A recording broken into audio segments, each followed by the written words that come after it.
Abigail Cain vanished, just days after telling her friend she no longer believed in Elijah Turlow's teachings. What began as a quiet rebellion against a self-proclaimed prophet unraveled into a horrifying tale of abuse, secrecy, and blind devotion inside a suburban cult disguised as a family of faith. In the isolated Appalachian foothills of West Virginia, nestled between dense forest and winding dirt roads, lay the compound of a religious sect known only to locals as the Pure Way. To those outside the community, it appeared to be a peaceful group of Christian believers living off the land, disconnected from the chaos of modern life. But inside it was something else entirely, a world of strict submission, ritual control, and unrelenting fear, ruled by one man who called himself the mouthpiece of God, Bishop Elijah Turlow. Elijah had founded the Pure Way in the early 1990s, after breaking away from a larger fundamentalist church. He claimed he had received divine visions, not just guidance, but direct commandments from God. These visions, he preached, showed him the destruction of modern society through sin, greed, and perversion. The only way to survive the coming collapse, he warned, was to separate completely from the world. He and his followers began to build a secluded sanctuary, hundreds of acres fenced off from the nearest town, with watchmen posted at the entrance, and surveillance equipment hidden in trees. Elijah was tall and imposing, with cold eyes and a voice that could switch from gentle to thunderous in seconds. His sermons were long and intense, often lasting hours, during which followers were required to kneel on wooden floors. Every Sunday they would gather inside the hand-built church, a dark, windowless building where he stood beneath a wooden cross that bore no image of Christ, only the words, "Obedience above all." He lived in the largest house on the property, with his wife Miriam and their 6 children. The Turlow family was revered as sacred. Their children were seen as born without sin, and members were told that associating with them brought spiritual blessings. Elijah taught that his bloodline was chosen, that God had placed a divine seed in him meant to continue through his descendants. This teaching laid the foundation for some of the compound's darkest practices. New recruits were often vulnerable, people escaping abuse, addiction, or poverty. Elijah promised them safety, structure, and salvation. Once inside, they were stripped of their former identities. Clothes were replaced with plain hand-sewn garments. Men grew beards and worked the land. Women were silent, always modest, always under watch. Children were homeschooled using materials written by Elijah himself, filled with distorted interpretations of scripture and doomsday prophecies. Any questioning of Elijah's authority was seen as rebellion against God. Punishments varied, from fasting and isolation to public humiliation. For women and girls, the rules were stricter. Their purity was prized and their obedience absolute. From a young age, girls were taught they might be called by the prophet, a term that would later take on a chilling meaning. As the years passed, the community grew. More families came. More children were born behind the compound's walls. Outsiders rarely made it past the front gate, and local law enforcement kept their distance, wary of interfering with what seemed to be a religious group practicing its faith in peace. But inside, cracks were beginning to form. Some members started to whisper. Strange things were happening with the younger girls. Rules were becoming more secretive, punishments harsher, and yet no one dared to leave. No one dared to speak. Because inside the Pure Way, Elijah Turlow was not just a man, he was a god. And disobedience was a sin punishable by much more than death. In the early fall of 2014, a heavy silence fell over the compound when Abigail Cain, a quiet and observant 14-year-old girl, suddenly disappeared. Abigail had grown up within the walls of the Pure Way, raised by devoted parents who followed Bishop Elijah Turlow without question. Known among the community for her gentle nature and willingness to help others, Abigail had rarely drawn attention to herself. But that changed the day she vanished. Her parents told other members she had been taken by the devil, a phrase that reflected their belief that any misfortune was the result of spiritual warfare. Instead of alerting authorities, the family and the community believed that Abigail's absence was a test of faith or punishment for some hidden sin. The strict code of silence within the sect, meant no one dared question or investigate her disappearance, fearing divine retribution or punishment from Elijah himself. Outside the compound, however, concern grew. Abigail had extended family members who had lost all contact with her years ago. Her case slowly gained traction after Teresa Lowe, a former member who had escaped the sect months before, stumbled upon a missing persons report online. Teresa recognized Abigail's photo instantly. She knew something was terribly wrong and decided to act. Despite the risk, she reached out anonymously to the state police and shared what little she knew about the sect's location and practices. The authorities found themselves facing an almost impossible investigation. The sect's compound was isolated and fortified with tall fences, locked gates and watchful guards. There was no telephone line, no internet connection, and no access to the outside world. The community's members refused to cooperate, repeatedly citing their religious beliefs and the supposed divine authority of Elijah Turlow. With no direct evidence, the police could only conduct occasional flyovers and discreet surveillance. One of the officers assigned to the case began noticing odd patterns. Visitors to the compound came rarely, and those who left seemed changed, subdued, frightened, or hesitant to speak. Rumors circulated that women and girls were subjected to severe spiritual cleansing rituals, but nothing concrete was uncovered. Without a clear trail, the investigation stalled. Despite the obstacles, the authorities secured a search warrant on suspicion of unlawful confinement. A team entered the compound quietly one afternoon, prepared for resistance. They found a rigidly controlled environment, rooms locked from the inside, barred windows on some cabins, and an overwhelming atmosphere of fear. But no sign of Abigail was found. Instead, they discovered disturbing evidence, hidden in a locked basement.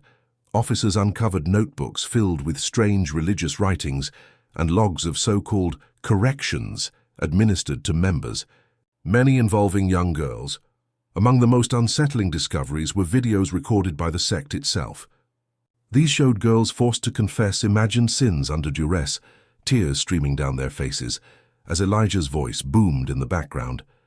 It was clear the community was enforcing obedience through intimidation and fear. For the investigators, the case took on a new dimension. Abigail's disappearance was not an isolated event, but potentially part of a larger, darker pattern. Yet without proof or witnesses willing to testify, the case remained frozen. Months passed and the compound resumed its quiet, oppressive routine. Members continued to live under Elijah's rule, and Abigail's name became a whispered secret, a ghost no one dared openly speak about.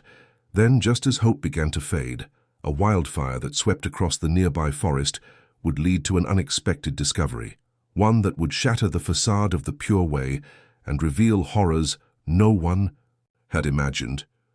The wildfire that swept through the forest bordering the Pure Way compound in the summer of 2015 burned thousands of acres and forced emergency crews to the area for days. For investigators still searching for answers in the disappearance of Abigail Cain, the fire seemed unrelated, until a team of firefighters, clearing debris near the rear perimeter, came across a partially buried steel container. It was rusted and dented, hidden under tree roots, almost overlooked as scrap. But something about its placement seemed deliberate, and the fire captain on scene alerted the sheriff's department just in case. Inside the container was a disturbing mix of digital storage devices, tattered notebooks, and faded photographs. Each item appeared carefully packed despite the decay. There were dozens of USB drives, a few hard disks, and a stack of handwritten journals bound with string. At first glance, it looked like an archive, possibly created in secret. It was immediately turned over to law enforcement for analysis. What investigators found inside would become the turning point of the case. The photos showed young girls inside the compound, including Abigail, posed in rigid, uncomfortable stances under the watchful gaze of older men. Some were dated as far back as the early 2000s. The images grew more disturbing with each file, some clearly taken without the children's knowledge. The journals were even more damning. One set was written in Elijah Turlow's unmistakable handwriting. He documented his so-called anointed trials, which he claimed were necessary to purge children of temptation. These trials were little more than justifications for repeated abuse, masked with religious language and ritualistic phrasing. Other entries kept records of names, dates, and levels of progress, a term he used to describe the grooming process. The USB drives contained video footage that chilled even the most seasoned officers. Children, mostly girls aged 10 to 16, were shown forced to sit in front of a wooden cross and deliver confessions, clearly rehearsed, while Elijah or one of his inner circle stood just off camera. These confessions were followed by cuts to scenes implying further abuse. Although the footage was edited to obscure identities, still the pattern was undeniable. The container also included notes written by someone else, their tone different, shaky, panicked, unsure. These appeared to be from Matthew Turlow, Elijah's estranged son. His entries hinted at guilt and fear. He described watching the rituals, witnessing Abigail being taken from her sleeping quarters late at night, and realizing she never returned. He admitted he had thought of going to the police but feared retribution. The final entry simply read, "They'll never believe me. Maybe this will." This cache of evidence confirmed what many had feared but been unable to prove. That the Pure Way was not just a radical religious sect, but a structured predatory system hidden behind scripture and tradition. It also changed the nature of Abigail Cain's disappearance. She hadn't run away. She had resisted. And for that, she had become a threat to the system Elijah built. Now, with her last known possession unearthed from a forest nearly reduced to ash, investigators were forced to ask, had Abigail tried to expose the truth and paid the ultimate price? The revelations from the steel container sent shockwaves through law enforcement, media outlets, and the families of former sect members. Overnight, the Pure Way was no longer a fringe religious community. It was exposed as the epicenter of a decades-long campaign of abuse, control, and systemic exploitation under the guise of faith. Investigators launched a full-scale manhunt for Elijah Turlow and his top aides, but the compound was already abandoned by the time authorities returned. Its buildings stood eerily empty, beds unmade, food left on tables, and scriptures scattered across floors as if the occupants had fled in a hurry. In the days following the raid, survivors who had once escaped the group began coming forward. Some had left years earlier and were still battling the emotional scars of their time inside. Others had only recently broken free and had remained silent out of fear, but the public exposure of the abuse gave them the courage to speak. One after another, they painted a consistent and harrowing picture of life within the Pure Way. Strict obedience was enforced through beatings, isolation, and public shame. Children were taken from their parents and raised communally. Education was minimal, limited to religious texts written by Elijah himself. Girls were conditioned from a young age to believe their worth came from spiritual purity and submission. More disturbing than the psychological control were the testimonies of physical abuse. Multiple survivors independently recalled the use of the so-called cleansing room, a hidden chamber beneath the church where Elijah conducted private rituals. Girls were summoned there, always alone, and returned hours later, shaken and silent. These sessions were portrayed as spiritual correction, but the survivors now understood them for what they were: opportunities for Elijah to prey on the vulnerable without interference. Investigators began uncovering a web of hidden properties connected to the sect.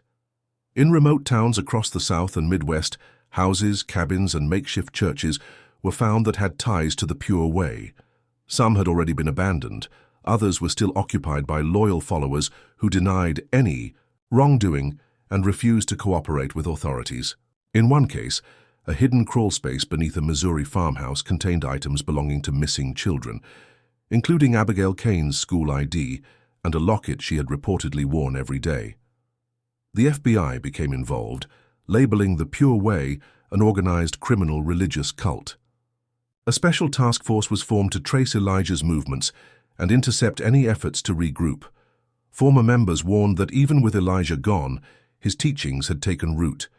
They feared splinter groups would continue operating in secret, led by lesser-known but equally devoted disciples. As the public learned more, outrage grew. How had such atrocities gone unnoticed for so long? How had law enforcement missed the warning signs? Families of missing girls demanded answers, and pressure mounted for arrests and accountability. But Elijah Turlow remained at large. With each day he evaded capture, fears grew that he was rebuilding his empire elsewhere, continuing his reign of manipulation and abuse. Meanwhile, investigators faced the most painful question of all. Was there still hope of finding Abigail alive? Or had the truth already been buried, just like the steel box hidden in the woods, nearly consumed by flames? As the search for Elijah Turlow continued, the country watched with growing horror as new layers of the Pure Way saga came to light. Every day brought more stories, survivors emerging from years of silence, parents discovering what had truly happened to the children they lost to the sect, and investigators racing to uncover just how far the group's influence had spread. With each new location uncovered, another piece of the twisted puzzle was revealed.